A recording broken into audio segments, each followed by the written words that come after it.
Well guys, that's what's left of our shaker deck. We had a couple of these come apart, so we decided we're going to rebuild it. You can see when we cut it up, cut the old ones off, just completely cut it up.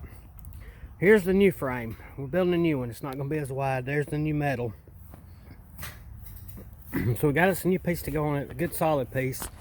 It's going to be narrower, about 3 foot wide by about 8 foot long.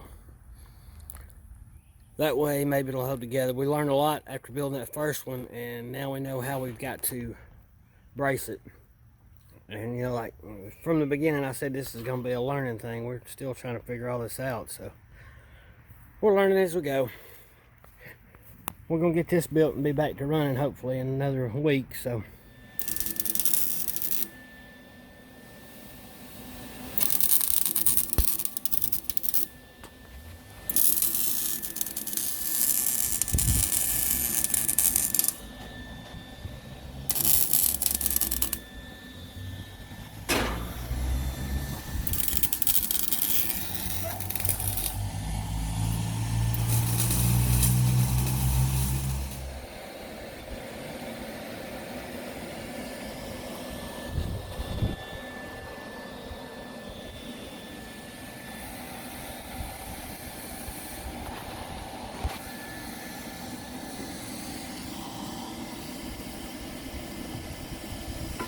about got it ready to go. We're putting the welding the weight on there now.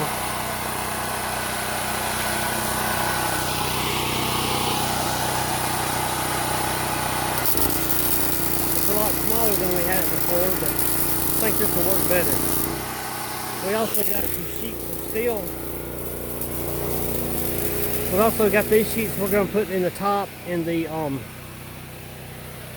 crash box, the very top, and V it more. Give it more of an angle and bring it to a narrower, the bottom will be narrower. I can't say that word. It's going to be like 28 inches, I think, at the bottom. That way we can concentrate all of our water in a smaller area.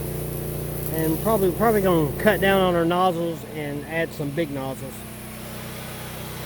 I'm not sure yet.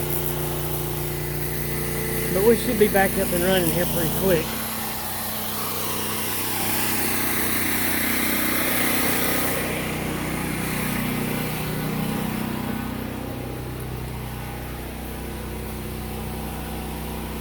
Looks terrible without the screen in it. Up there at the top though, those wings on the there and right there, we're going to bring them out toward the center. And then take all of our, I'm sorry, I don't know why I'm holding the camera down. Take all the spray bars and probably turn them more of a long ways. Well, no, we can't really do that. I don't know what we're going to do, but we're going to change them. Have bigger nozzles and less nozzles, but bigger nozzles. And we'll be ready to go.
All right.